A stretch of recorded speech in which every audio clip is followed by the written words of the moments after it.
WTF are OKRs?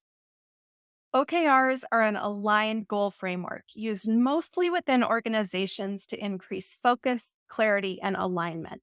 OKR stands for Objectives and Key Results, where objectives are our small number of strategically aligned directions we aim to improve on, and key results help us align on what progress and success mean for a given objective. But why would an organization need an aligned goal framework? Put a finger down if you've ever found it unclear what's expected of you at work. Put a finger down if you and a colleague, leader, or client have disagreed about whether a particular piece of work was successful or whether it exceeded goals by enough to be considered a win. Put a finger down if subjective estimates of progress have led to missing the mark on a critical lagging outcome. Put a finger down if you've seen or experienced arbitrariness around who gets credit for good work or other forms of bias in recognition of success. Put a finger down if you've been in an organization with an employee feedback survey question, something like, I know how my work matters, or I know how my work aligns to strategy, and those scores are low. I'm out of fingers. But if I wasn't, I could do this all day.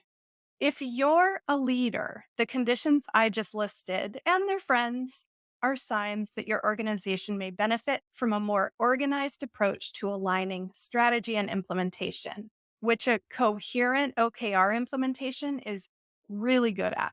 And if you're an employee, you might be in a tough spot with leaders who struggle to set and communicate a strategy or stick to one where the goalposts are always moving. Or you might be spending more of your energy than you think trying to mind read what's expected of you. If that's you, even if your organization doesn't use OKRs, I've got some tips about how you might to help create clear expectations for yourself and improve your career satisfaction while you're at it. In a lot of organizations, OKRs are about the numbers and charts and graphs that leadership or the board wants to see on a dashboard. But the flavor of OKRs I created and work with go way beyond that. No BS OKRs help us make those important lines go up and left while also increasing the organization's change readiness by surfacing important truths so they can be tackled head on. No BS OKRs also focus on aligning what we do, our behavior, to what we ultimately must achieve. So we find ourselves spending less time doing all the things, whether or not they're contributing to our most important outcomes, and more time focused on what's important to move forward to maximize progress toward your strategy or vision. Now, a lot of my material is geared toward experienced OKR practitioners and leaders who are implementing OKRs or groups who are turning around implementations that have gone off the rails.